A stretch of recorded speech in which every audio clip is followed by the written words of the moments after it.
Assalamualaikum warahmatullahi wabarakatuh.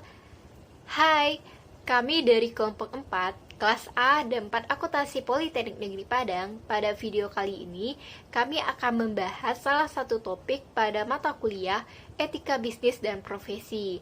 Sebelumnya, saya akan memperkenalkan anggota dari kelompok kami, yang terdiri dari saya, Anicia Azalia, rekan-rekan saya, yaitu Nimademus Viratu Yaumida Rapalgia, dan Fani Nadia. Topik yang akan kami bahas yaitu faktor individu, filosofi moral, dan nilai. Untuk itu, selamat menyaksikan. Baiklah, saya akan menjelaskan mengenai definisi filosofi moral, di mana filosofi mengacu pada sistem nilai secara umum di mana orang-orang hidup.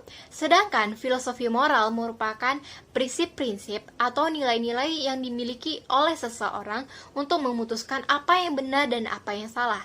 Di mana pentingnya kita untuk memahami perbedaan antara filosofi moral dengan etika bisnis, di mana filosofi moral itu khusus pada seseorang atau orang, sedangkan etika bisnis merupakan mengacu pada kelompok atau perusahaan yang mendefinisikan sebagai tindakan benar atau salah yang berkaitan dengan operasi bisnisnya dan tujuan laba dari perusahaan tersebut, di mana dapat diartikan filosofi menyajikan pedoman untuk menentukan bagaimana konflik pada kepentingan manusia harus diselesaikan dan untuk mengoptimalkan keuntungan bersama dalam kelompok tersebut, di mana filosofi sering digunakan untuk mempertahankan jenis tertentu dari sistem ekonomi, perilaku individu dalam sistem tersebut. Di bawah kapitalisme, beberapa manajer memandang bahwa keuntungan merupakan tujuan akhir dari perusahaan. Mereka tidak peduli bagaimana dampak dari keputusan yang mereka ambil, apakah itu berdampak positif atau negatif terhadap masyarakat. Namun,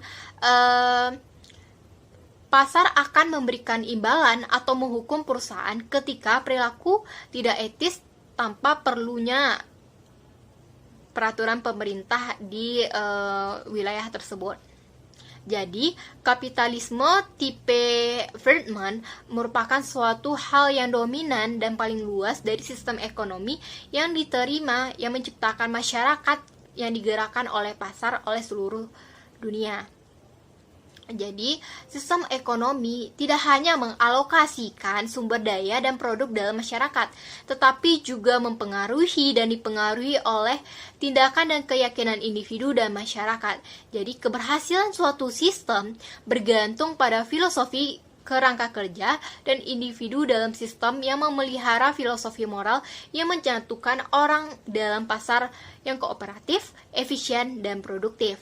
Jadi, orang-orang ketika dalam mengambil keputusan seringkali dia didasarkan pada prinsip dan nilai-nilai yang mereka miliki mengenai benar atau salah yang didapatkan ketika proses sosialisasi ataupun bantuan dari anggota keluarga, kelompok sosial, agama, ataupun pendidikan formal. Dilema etika yang terjadi mungkin karena adanya situasi pemecahan masalah ketika aturan yang mengatur pengambilan keputusan itu tidak jelas atau adanya konflik dalam suatu lingkup tersebut. Sering kali sulit untuk menerapkan filosofi moral individu dalam lingkungan bisnis yang cukup kompleks. Karena sistem ekonomi kita bergantung pada individu yang berkumpul, di mana mereka saling berbagi filosofi untuk menciptakan nilai, kepercayaan, harapan yang memungkinkan sistem bekerja. Banyaknya teori terkait filosofi moral yang mengacu pada orientasi nilai seperti ekonomi, idealisme, dan relativisme. Konsep orientasi nilai ekonomi mengartikan bahwa nilai-nilai yang diukur secara moneter, di mana ketika tindakan menghasilkan nilai lebih atas usahanya, maka tindakan ini harus diterima sebagai etika. Berbeda dengan konsep idealisme, di mana filosofi moral yang menempatkan pada nilai khusus pada gagasan dan cita-cita sebagai produk pikiran, yang mengacu pada upaya yang diperlukan untuk mempertanggungjawabkan semua objek yang ada di alam dan pengalaman untuk memberikan mereka tatanan eksistensi yang lebih tinggi. Konsep yang ketiga yaitu realisme, di mana konsep realisme ini berasumsi bahwa manusia tidak secara alami baik, di mana melainkan secara inheren berpusat pada diri sendiri dan kompetitif, di mana keyakinan bahwa semua tindakan pada akhirnya memotivasi diri sendiri tampaknya mengarah pada kecenderungan pengambilan keputusan yang tidak etis. Selanjutnya, kita lihat bagaimana perbandingan filosofi yang digunakan dalam keputusan bisnis, yaitu yang pertama yaitu teleologi, di mana menetapkan tindakan benar secara moral atau dapat diterima jika menghasilkan beberapa hasil yang diinginkan, seperti realisasi kepentingan pribadi atau utilitas. Berikutnya yaitu egoisme, merupakan tindakan yang benar atau dapat diterima sebagai tindakan yang memaksimalkan kepentingan pribadi orang tertentu yang mendefinisikan oleh individu tersebut. Selanjutnya itu utilitarianism, yang mendefinisikan tindakan yang benar atau dapat diterima sebagai tindakan yang memaksimalkan total utilitas atau kebaikan besar untuk sebagian orang. Berikutnya itu deontologi, yang berfokus pada pelestarian hak individu pada niat terkait dengan perilaku tertentu daripada konsekuensinya. Selanjutnya itu relativis, yang mengevaluasi etika secara subjektif berdasarkan individu dan pengalaman kelompok. Virtue ethics, yang mengasumsikan secara subjektif berdasarkan individu dan pengalaman kelompok, yang membutuhkan tapi juga orang yang dewasa dengan karakter moral baik yang dianggap pantas. Yang terakhir yaitu justice, yang mengevaluasi etika berdasarkan keadilan baik itu distributif, prosedural maupun interaksional. Selanjutnya itu kita membahas instrumental dan intrinsic goodness, yang mana untuk menghargai filosofi moral kita harus memahami perspektif tentang gagasan kebaikan. Ada dua, yaitu monisme dan pluralisme. Monis percaya bahwa hanya satu hal secara intrinsik baik, namun pluralis percaya bahwa ada dua atau beberapa hal secara intrinsik itu baik, di mana monis sering dicirikan sebagai hedonisme, yang mana gagasan bahwa kesenangan adalah hal yang tertinggi dalam kebaikan atau tujuan moral terbaik yang melibatkan keseimbangan terbesar antara kesenangan dan rasa sakit pribadi. Berbeda dengan pluralis, di mana dia merupakan sebagai pihak non-hedonis karena dalam mengambil posisi yang berlawanan yang tidak dimiliki oleh siapa-siapa. Secara intrinsik itu baik menurut mereka, di mana pluralis memandang bahwa keindahan, pengalaman estetik, pengetahuan dan kasih sayang pribadi sebagai barang-barang atau hal yang utama. Jadi belum tentu semua pluralis itu non-hedonisme, namun semua monis belum tentu hedonis. Itu adalah hal yang perlu kita pahami. Berikutnya yaitu jenis-jenis filosofi moral. Ada beberapa. Yang pertama yaitu saya membahas tentang teologi. Teologi ini merupakan kata yang berasal dari Yunani, yaitu akhir atau tujuan, yang mengacu pada filosofi moral dalam suatu tindakan yang dianggap benar secara moral atau dapat diterima jika menghasilkan suatu hasil yang diinginkan, seperti kesenangan, pengetahuan, pertumbuhan karir, realisasi kepentingan pribadi, utilitas, kekayaan, bahkan ketenaran, di mana filosofi ini menilai moral sebagai suatu perilaku dengan melihat konsekuensinya, sehingga hal ini sering merujuk pada teori konsekuensi.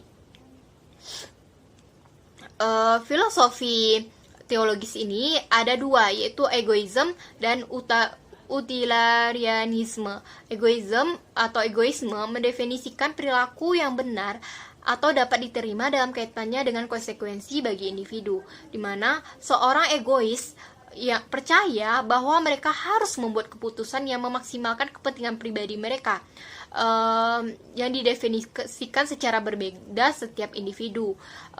Berbeda dengan egois yang tercerahkan, di mana mereka akan mengambil keputusan atau perspektif secara jangka panjang yang memungkinkan kesejahteraan untuk orang lain juga, namun tujuan akhirnya juga kepentingan pribadi. Itu merupakan perbedaan antara egoisme dan egoisme yang tercerahkan. Selanjutnya yaitu egoisme, yaitu utilitarianisme yang berkaitan dengan konsekuensi. Namun dia berbeda dengan egois, di mana mencari kebaikan terbesar dalam jumlah orang banyak. Misalnya, seseorang mungkin menggunakan perspektif ini untuk memperdebatkan perusahaan yang secara legal menjual produk yang berbahaya. Namun, terlepas dari kekurangannya, mengizinkan mereka untuk menjual produk secara legal, mereka akan bergantung pada perbandingan sistematis antara biaya dan manfaat dari produk yang mereka jual, di mana pada utilitarian akan berusaha memperhitungkan kemungkinan alternatif biaya dan manfaat terhadap apa yang mereka lakukan. Oke, selanjutnya saya Nimade Inspiratu Yamira Rapagia akan melanjutkan presentasi ini. Selanjutnya yaitu mengenai deontologi. Etika deontologi adalah sebuah istilah yang berasal dari kata deontos, deon yang berarti kewajiban, dan logos yang berarti ilmu atau teori. Nah, mengacu pada filosofi moral yang berfokus pada hak individu dan niat yang terkait dengan perilaku tertentu daripada konsekuensinya. Dasar teori deontologis adalah gagasan bahwa rasa hormat yang sama harus diberikan kepada semua orang. Mengapa perbuatan ini baik dan mengapa perbuatan itu buruk dan harus ditolak. Nah, deontologi itu menjawab karena perbuatan pertama menjadi kewajiban kita dan karena perbuatan kedua itu adalah dilarang. Etika deontologis atau deontologi adalah pandangan etika normatif yang menilai moralitas suatu tindakan berdasarkan kepatuhan pada peraturan. Etika ini kadang-kadang disebut sebagai etika berbasis kewajiban atau obligasi karena peraturan memberikan kewajiban kepada seseorang. Etika deontologis biasanya dianggap sebagai lawan dari konsekuensialisme, etika pragmatis, dan etika kebajikan.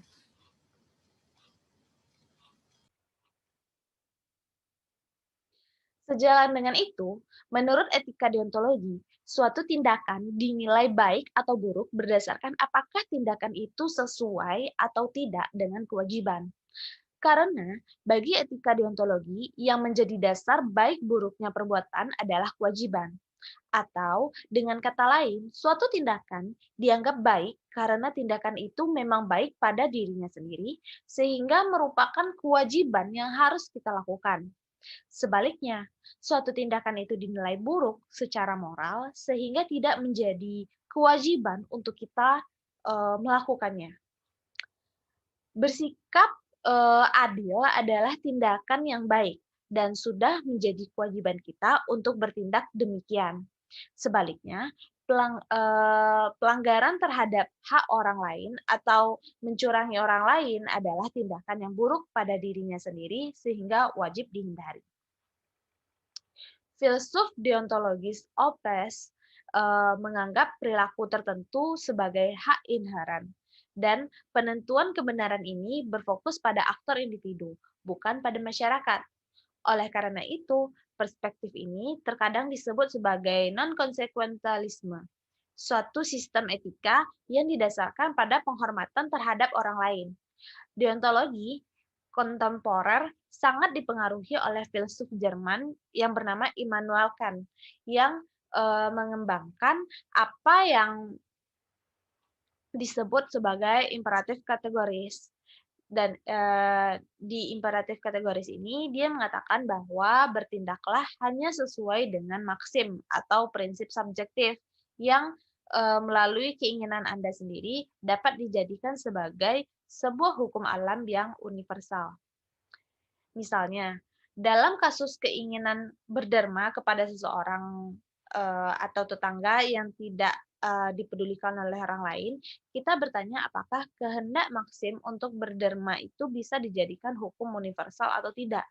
Kalau bisa, maksim kita itu dibenarkan secara moral. Imperatif kategoris ini merupakan perintah rasio praktis kita yang harus dilaksanakan tanpa syarat. Maka, dia bersifat apodiktis, yaitu harus dilaksanakan secara mutlak atau perlu.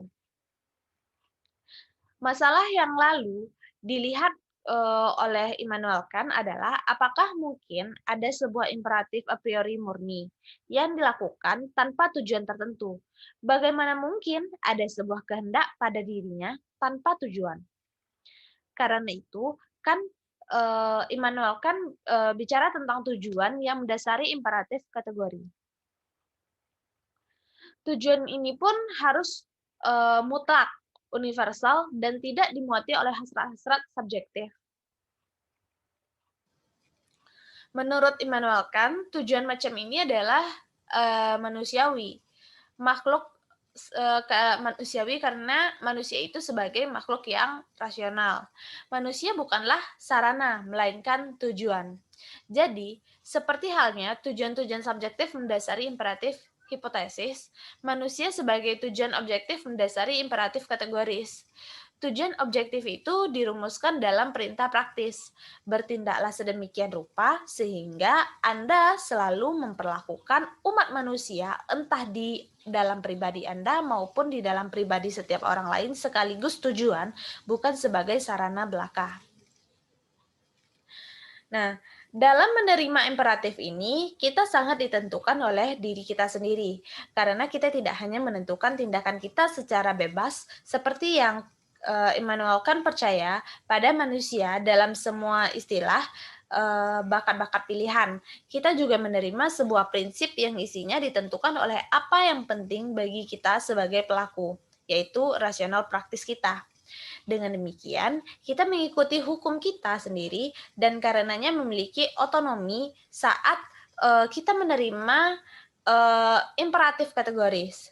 Jika tidak, kita jatuh ke dalam heteronomi atau penerimaan prinsip-prinsip yang bebas yang isinya ditentukan secara independen dan sifat dasar dari keberadaan kita sendiri yang rasional. Immanuel Kant mengatakan bahwa imperatif kategoris mengungkap kekuatan kebebasan yang gaib di dalam diri kita sehingga kita harus menganggap diri kita sebagai bagian dari dunia yang dapat dipahami, yaitu sebuah kekuasaan yang pada akhirnya ditentukan bukan oleh hukum alam melainkan oleh hukum akal budi. Untuk memutuskan apakah suatu perilaku etis, ahli deontologi mencari kesesuaian dengan prinsip moral. Misalnya, jika seseorang pekerja pabrik jatuh sakit atau meninggal akibat suatu kondisi yang tidak dapat unconditional di tempat kerja. Nah, ahli deontologi mungkin berpendapat bahwa perusahaan harus memodifikasi produksinya dalam proses untuk memperbaiki kondisi. Tidak peduli berapa biayanya, bahkan jika itu berarti bangkrut, dengan demikian dia dapat menyebabkan semua pekerja tidak akan hilang dari pekerjaannya. Dalam artian dia tidak akan mundur dari pekerjaannya satu persatu gitu. Sebaliknya, seorang utilitarian akan melakukannya menganalisis semua biaya dan manfaat dari memodifikasi proses produksi dan membuat keputusan atas dasar itu. Nah, contoh ini sangat disederhanakan. Nah, kenapa? Tentu saja tetapi ini membantu memperjelas perbedaan antara teleologi dengan deontologi. Nah, singkatnya, filosofi teleologi Teleologis mempertimbangkan yang ujungnya terkait dengan tindakan, sedangkan filsafat deontologis itu mempertimbangkan cara. Selanjutnya yaitu relativis perspektif. Perspektif relativis adalah perilaku etis yang diturunkan secara subjektif dari pengalaman individu dan kelompok. Para relativis menggunakan diri mereka sendiri atau orang-orangnya di sekitar mereka sebagai dasar mereka untuk mendefinisikan standar etis, dan berbagai bentuk hubungan tivisme meliputi deskriptif, metaetika, dan normatif. Relativisme deskriptif berhubungan dengan pengamatan budaya lain. Budaya yang berbeda menunjukkan norma, adat istiadat, dan nilai-nilai. Tetapi pengamatan ini tidak mengatakan apa-apa tentang pertanyaan-pertanyaan yang lebih tinggi tentang pembenaran etis tion. Pada titik ini, relativisme metaetis mulai berperan. Metaetika relativisme propose bahwa orang secara alami melihat situasi dan sudut pandang mereka sendiri, dan tidak ada cara objektif untuk menyelesaikan perselisihan etika antara sistem nilai yang berbeda dan individual. Sederhananya, filosofi moral atau budaya tidak dapat secara logis disukai daripada yang lain karena tidak ada dasar yang berarti untuk dapat diperbandingkan. Karena aturan etika tertanam dalam budaya tertentu, nilai dan perilaku dalam suatu budaya umumnya tidak mempengaruhi perilaku orang di budaya lain. Relativis mengamati tindakan anggota kelompok yang terlibat dan mencoba untuk menentukan konsensus kelompok tersebut pada perilaku tertentu. Sebuah konsensus positif menandakan itu kelompok menganggap tindakan itu etis. Namun, penilaian seperti itu mungkin tidak berlaku selamanya. Ketika keadaan berkembang atau susunan kelompok berubah, sebelumnya perilaku yang diterima mungkin akan dianggap salah atau tidak etis, atau sebaliknya. Dalam profesi akuntansi, misalnya beriklan secara tradisional dianggap tidak etis, namun periklanan kini telah diterima di kalangan akuntan. Pergeseran etika ini dilihat mungkin hasil dari peningkatan jumlah akuntan yang mengarah ke lebih banyak kompetisi. Selain itu, pemerintah federal menyelidiki akuntansi pembatasan kelompok ditempatkan pada anggotanya dan menyimpulkan bahwa mereka menghambat persaingan bebas. Menipu secara berurutan, periklanan sekarang dapat diterima karena konsensus informal yang muncul tentang masalah ini di industri akuntansi.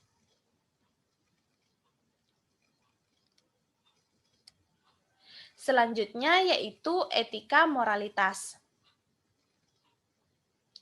Etika moralitas berpendapat bahwa perilaku etis tidak hanya melibatkan kepatuhan pada moral konvensional standar, tetapi juga mempertimbangkan apa yang akan dilakukan oleh orang dewasa dengan karakter moral yang baik, dianggap tepat dalam situasi tertentu. Kebaikan moral mewakili watak yang dihargai sebagai bagian dari karakter individu. Saat individu berkembang secara sosial, mereka menjadi sadar berperilaku dengan cara yang mereka anggap bermoral. Seseorang dengan karakter kejujuran akan cenderung mengatakan yang sebenarnya karena itu dianggap pendekatan yang tepat dalam istilah komunikasi manusia. Sebuah kebaikan dianggap terpuji karena itu adalah prestasi yang dimiliki seorang individu, dikembangkan melalui istilah dan melalui latihan dan komitmen. Para pendukung etika kebajikan seringkali membuat daftar dasar barang dan kebajikan yang disajikan sebagai kebiasaan mental yang positif dan berguna atau dibudidayakan dengan sifat dan karakternya. Aristoteles menyebutkan kesetiaan, keberanian, kecerdasan, komunitas, dan penilaian sebagai excellence yang dibutuhkan masyarakat. Sedangkan daftar kebajikan yang paling penting adalah teori yang populer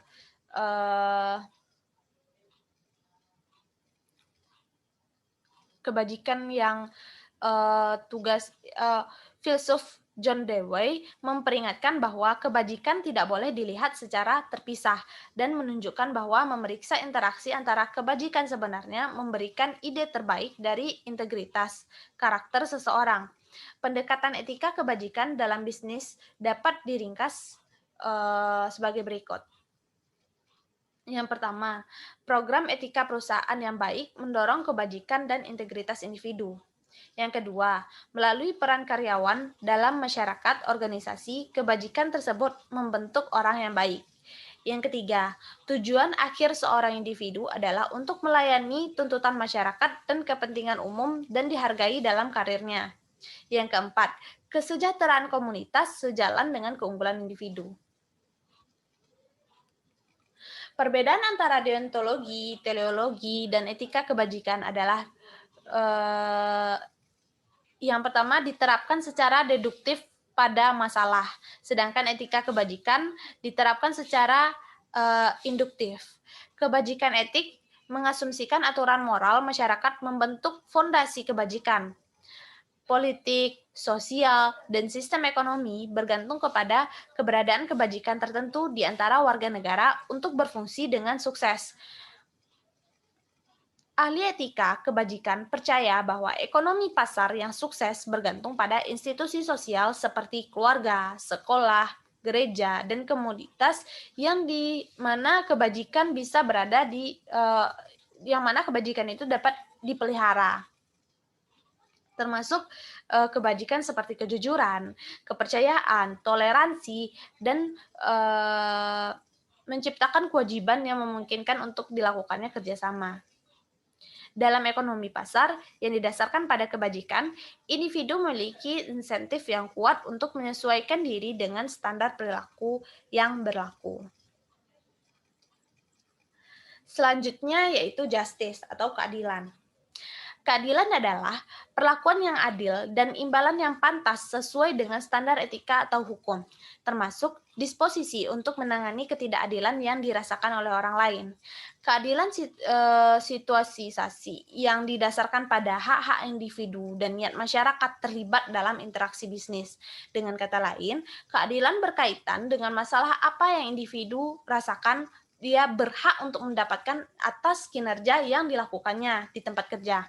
Untuk itu, keadilan lebih cenderung didasarkan pada filosofi moral deontologis daripada teologi filosofi atau utilitarian. 3 jenis keadilan yang memberikan kerangka kerja untuk mengevaluasi situasi yang berbeda. Yang pertama, keadilan distributif, didasarkan pada evaluasi hasil atau hubungan bisnis.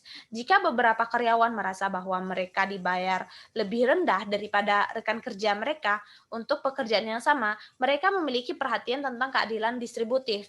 Keadilan distributif sulit dilakukan ketika salah satu anggota bertukar bisnis, maksudnya untuk mengambil keuntungan dari hubungan perselisihan. Seseorang atasan yang memaksa karyawannya untuk melakukan lebih banyak pekerjaan sehingga dia dapat mengambil lebih banyak waktu. Hal ini tidak adil karena dia memanfaatkan posisinya yang sebagai atasan. Nah, situasi seperti ini menyebabkan ketidakseimbangan dalam keadilan distributif. Keadilan prosedural mempertimbangkan proses dan aktivitas yang menghasilkan hasil tertentu. Menekankan keadilan prosedural secara positif mempengaruhi sikap dan perilaku terhadap kohesi kelompok kerja, visibilitas pengawas, dan persepsi kelompok kerja tentang keterpaduannya sendiri adalah produk dan iklim prosedural keadilan. Ketika ada dukungan karyawan yang kuat untuk keputusan, pembuat keputusan, organisasi, dan hasil, kemudian keadilan prosedural itu akan kurang penting bagi si individu. Sebaliknya, ketika dukungan karyawan untuk keputusan, pembuat keputusan, organisasi, atau hasil yang tidak sangat kuat, maka keadilan prosedural itu menjadi lebih penting. Selanjutnya yaitu keadilan interaksional yang didasarkan pada hubungan antara anggota organisasi, termasuk cara karyawan dan manajemen untuk memperlakukan satu sama lainnya. Keadilan interaksional adalah keterkaitan dengan keadilan dalam interaksi anggota. Ini seringkali melibatkan hubungan individu dengan keakuratan informasi yang diberikan organisasi bisnis. Meskipun interaksional sering mengacu pada bagaimana manajer memperlakukan bawahan mereka. Karyawan juga bisa bersalah dalam menciptakan sengketa keadilan interaksional. Misalnya, banyak yang mengaku dia mau istirahat untuk karena dia sakit di rumah, padahal dia tidak terjadi apa-apa. Maksudnya dia tidak sakit, sehingga dia masih bisa melakukan kerja. Nah, ketidakhadiran si pekerja itu di tempat kerja itu yang akan menjadi kerugian bagi si perusahaan. Nah, itulah ketiga jenis keadilan, yaitu distributif, prosedural, dan interaksional, yang dapat digunakan untuk mengukur situasi bisnis, tunggal, dan keadilan organisasi, serta individu yang terlibat. Nah, secara umum, evaluasi keadilan menghasilkan pencarian restitusi, pembangunan hubungan, dan evaluasi keadilan dalam hubungan bisnis. Nah, selanjutnya presentasi yang akan disampaikan oleh Fani Nadia.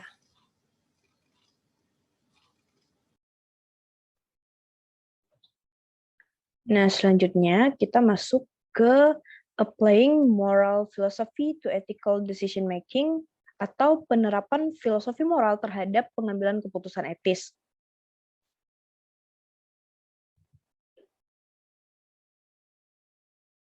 Nah, setiap individu atau setiap orang menerapkan filosofi moral yang berbeda-beda tergantung pada keputusan yang diambil. Nah, apakah itu keputusan terkait dengan pribadi atau keputusan yang terkait dengan bisnis? Ada dua hal nih yang menjadi alasan mengapa filosofi moral dapat berbeda tergantung pada pengambilan keputusannya. Yang pertama, karena perbedaan tekanan dan tujuan. Tekanan dan tujuan yang terjadi pada pengambilan keputusan pribadi akan berbeda apabila sudah bersinggungan dengan bisnis atau pekerjaan. Akibatnya, karyawan mungkin memandang tindakan tertentu sebagai hal yang baik di sektor bisnis, tapi tidak baik, tidak untuk dilakukan di luar sektor bisnis. Nah, seperti yang kita tahu, ada satu variabel dalam bisnis yang kita nggak bisa, yang nggak ada di situasi manapun, yaitu motif laba, di mana perusahaan bertujuan untuk menghasilkan keuntungan, kan? Nah, hal ini tentu menjadi dilema yang dapat dialami si pebisnis ketika nilai-nilai pribadi mereka gak selaras dengan keputusan bisnis yang berorientasi pada keuntungan tersebut. Alasan kedua yaitu terkait dengan budaya perusahaan di tempat mereka bekerja. Nah, aturan, kepribadian, presiden memberikan tekanan pada karyawan untuk menyesuaikan diri dengan perusahaan, dengan budaya perusahaan mereka. Nah, ketika proses tersebut terjadi, filosofi moral individu dapat berubah menjadi sesuai dengan lingkungan kerjanya. Banyak orang yang mengenal individu di luar bisnis itu merupakan individu yang baik, akan tetapi dapat mengambil keputusan yang tidak etis di tempat kerjanya. Seperti misalnya Bernard Madoff, pelaku skema Ponzi terbesar dalam sejarah. By the way, skema Ponzi merupakan modus investasi palsu yang membayarkan keuntungan pada investor dari uang mereka sendiri atau uang yang dibayarkan oleh investor berikutnya. Jadi bukan dari keuntungan yang diperoleh oleh organisasi tersebut. Nah, si Bernard Madoff ini juga memiliki reputasi sebagai warga negara terhormat sebelum penipuannya terungkap. Nah, individu membuat penilaian tentang apa yang mereka yakini benar atau salah, namun apabila menyangkut dengan keputusan bisnis, mereka cenderung membuat keputusan yang mempertimbangkan, bagaimana menghasilkan keuntungan dengan cara meminimalisir, kerugian. Nah, teorinya adalah keputusan semacam itu harus menghormati hal-hal moral fundamental serta perspektif keadilan dan kebaikan bersama dong. Tapi pada kenyataannya masalah tersebut menjadi rumit apabila diterapkan di dunia nyata. Nah, setelah itu, permasalahan muncul ketika karyawan menghadapi situasi, etika yang mereka nggak bisa hadapin, nggak bisa mereka selesaikan. Misalnya untuk memutuskan apakah mereka harus menawarkan, suap kepada calon pelanggan untuk mendapatkan kontrak yang besar. Jadi, sales atau wiraniaga perlu memahami, filosofi moral pribadi mereka serta nilai inti dari perusahaan mereka. Apabila mereka menghormati nilai inti dari perusahaan mereka, tentunya mereka tidak akan, melakukan, suap tersebut. Namun apabila tujuan mereka adalah karir yang sukses, dan jika menawarkan suap tersebut akan menyebabkan mereka mendapatkan kontrak yang besar dan menghasilkan promosi, maka penyuapan tersebut mungkin saja tidak sejalan dengan filosofi moral orang tersebut, tetapi akan dilakukan. Nah, salah satu solusinya adalah melalui pendekatan kebajikan. Pendekatan kebajikan mengasumsikan ada cita-cita dan nilai tertentu yang harus diupayakan setiap orang untuk mencapai kesejahteraan dan kebahagiaan masyarakat. Nah, aspek-aspek tersebutlah yang nantinya dapat diaplikasikan dalam filosofi moral individu tersebut. Nah, selanjutnya kita masuk ke cognitive moral development and its problem atau perkembangan moral kognitif dan masalahnya.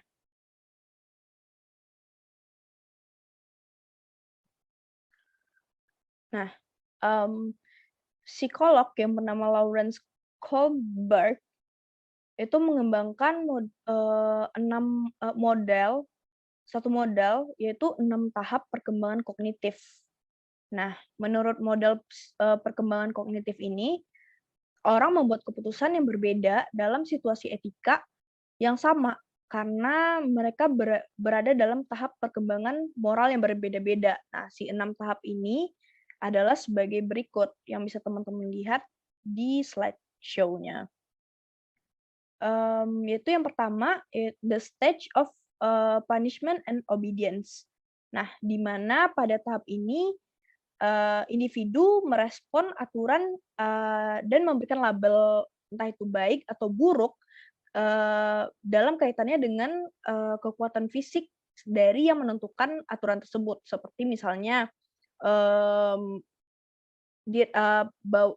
bawahan yang mematuhi aturan dari atasan atau anak yang mematuhi aturan dari ibu.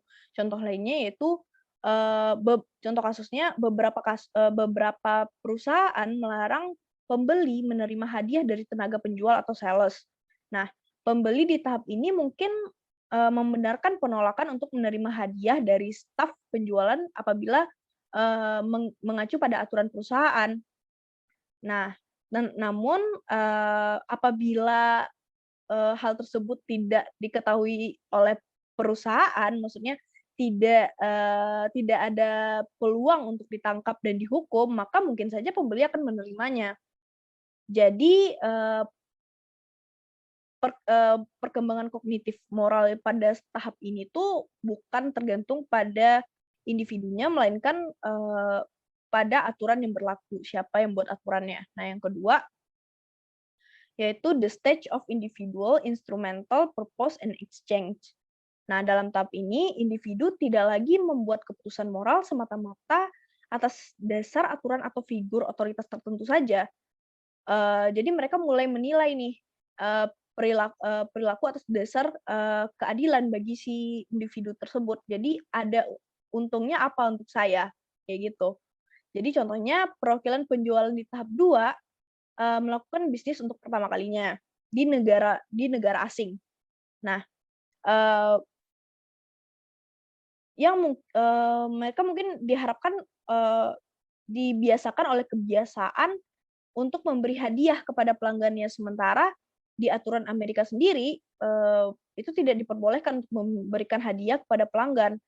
Meskipun, tentunya, itu bertentangan dong dengan nilai perusahaan. Namun, meskipun pemberian hadiah mungkin bertentangan, penjual dapat memutuskan bahwa peraturan perusahaan tertentu yang dirancang untuk beroperasi di Amerika itu mungkin tidak berlaku di luar negeri. Jadi mereka tetap ngasih hadiah gitu. Jadi, pada tahap ini tuh mereka cenderung untuk menilai, ini nih, keuntungannya apa buat saya, gitu. Terus yang ketiga, the stage of mutual interpersonal expectation, relationship, and conformity.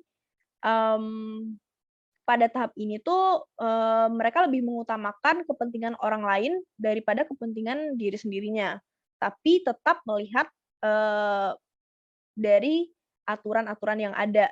Misalnya, seorang manajer produksi dalam tahap ini mungkin mematuhi perintah manajemen atas untuk, mempercepat jalur perakitan jika, dia yakin hal tersebut akan menghasilkan lebih banyak keuntungan bagi perusahaan dan juga dapat menghemat pekerjaan si karyawan. Nah, selanjutnya yaitu the stage of, social system and conscience maintenance. Nah, di mana dalam tahap ini tuh, individu menentukan apa yang benar dan dengan mempertimbangkan kewajiban mereka kepada masyarakat, bukan hanya kepada orang-orang tertentu saja. Nggak kayak tadi, bukan cuma, pekerja atau karyawan saja, tapi sudah lingkupnya pada masyarakat. Misalnya, beberapa manajer menganggap sebagai kewajiban masyarakat untuk melindungi privasi, mereka. Nah, selanjutnya yaitu, the stage of prior rights, social contract, or utility. Nah, di tahap ini, si individu berkepentingan untuk menegakkan hak-hak dasar, nilai-nilai, dan kontrak hukum masyarakat.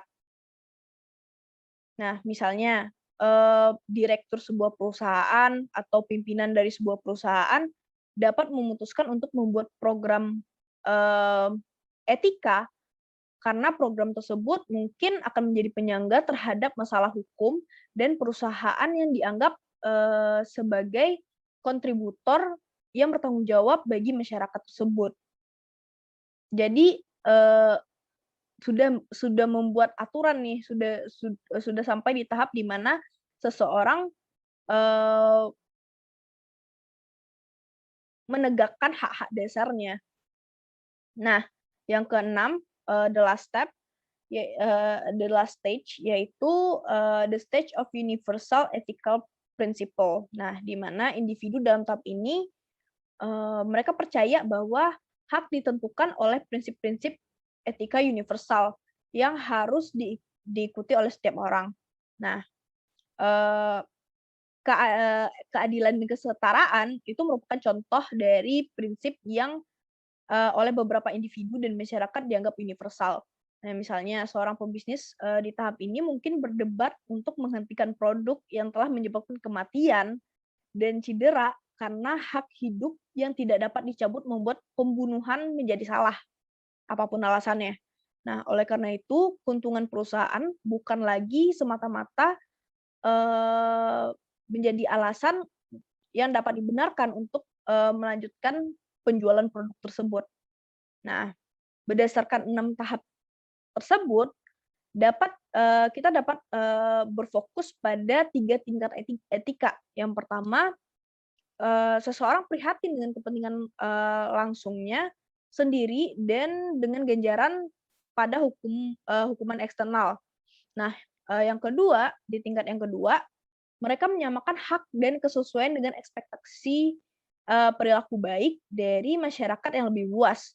Pada tingkat ketiga, the last, stage, yaitu, seseorang melihat melampaui norma, hukum, dan otoritas kelompok dan atau individu. Tapi jarang ada tuh yang, sampai di, tahap ketiga.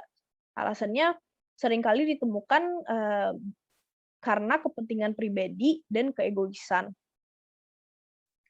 Nah, selanjutnya kita masuk kepada, white collar crime. Nah, menurut Departemen Kehakiman Amerika Serikat, white collar crime adalah tindakan kriminal tanpa kekerasan yang melibatkan penipuan, penyembunyian, tipu muslihat, dan aktivitas penipuan lainnya, seperti eksekutif perusahaan yang memanipulasi pasar, saham, penipu pajak, dan dokter yang memalsukan tagihan medis. Nah, penjahat kerah putih ini, biasanya merupakan orang-orang yang berpendidikan tinggi dan memiliki kekuasaan, kepercayaan, kehormatan, serta tanggung jawab dalam bisnis, atau organisasi yang dia jalankan. Nah, mereka melakukan tindakan ilegal untuk keuntungan pribadi atau, organisasi dengan menyalahgunakan kepercayaan tersebut. Nah, saat ini kejahatan kerah putih itu eee, sudah berkembang, yaitu sekarang ada yang namanya white collar crime melalui internet atau online. Nah, kejahatan kerah putih online ini merupakan masalah yang berkembang di seluruh dunia. Karena banyak perusahaan mengandalkan sistem teknologi canggih, siapapun yang memiliki kemampuan meretas sistem dapat mengakses informasi yang sangat, sensitif yang diperlukan untuk menjalankan WCC. Misalnya, eee, informasi pribadi atau, yang seharusnya pribadi dari, customer dan sebagainya. Nah, eee, penyebab, individu melakukan kejahatan, white collar crime ini, antara lain yang pertama yaitu, mereka menganggap bahwa korporasi merupakan organisme yang hidup dan bernafas, yang secara kolektif dapat melakukan, perilaku menyimpang. Nah, yang kedua, pandangan dan perilaku individu dalam suatu organisasi tersebut.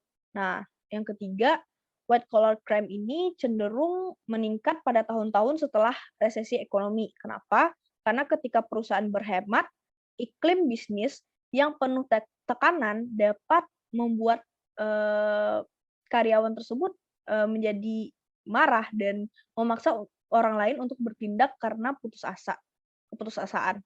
Nah, yang terakhir yaitu seperti halnya penjahat pada umumnya, ada kemungkinan beberapa bisnis memiliki kepribadian kriminal bawaan yang emang udah jahat aja dari sononya, seperti itu. Nah, selanjutnya kita masuk ke individual factors in business ethics. Nah, nilai-nilai moral yang dipelajari dalam keluarga dan melalui agama serta pendidikan tentunya merupakan faktor kunci untuk mempengaruhi pengambilan keputusan. Nah, namun, nilai-nilai tersebut merupakan merupakan salah satu faktor dari sekian banyak faktor tentunya. Nah, banyak sekolah-sekolah bisnis, itu berfokus pada karakter pribadi atau pengembangan moral dalam program mereka, untuk memperkuat gagasan bahwa karyawan tersebut nantinya dapat mengontrol lingkungan kerja mereka. Nah, menurut konsultan etika, yaitu David Gabler, beliau mengatakan bahwa kebanyakan perilaku tidak etis itu tidak dilakukan untuk keuntungan pribadi, itu dilakukan untuk memenuhi tujuan kinerja. Nah, misalnya demi untuk mencapai kinerja yang bagus, maka, dengan terpaksa, mereka melakukan, pengambilan keputusan yang tidak etis. Nah, imbalan untuk memenuhi tujuan kinerja dan budaya perusahaan secara umum tersebut telah ditemukan sebagai pendorong terpenting dalam pengambilan keputusan etis. Nah, terutama bagi si manajer atau rekan kerja. Pengembangan kemampuan yang kuat dalam penalaran etis mungkin akan mengarah pada keputusan bisnis yang lebih etis di masa depan. Dengan membekali karyawan dengan keterampilan intelektual yang memungkinkan mereka memahami dan menyelesaikan dilema etika kompleks yang mereka hadapi dalam budaya perusahaan akan membantu mereka membuat keputusan yang tepat. Nah, pendekatan ini diharapkan akan menjaga karyawan dari pengaruh negatif oleh tekanan teman sebaya ataupun oleh manajer yang tidak etis. Nah, sekian dari presentasi dari kami. Terima kasih atas perhatian. Mohon maaf atas segala kekurangan. Kami sudahi. Wassalamualaikum warahmatullahi wabarakatuh.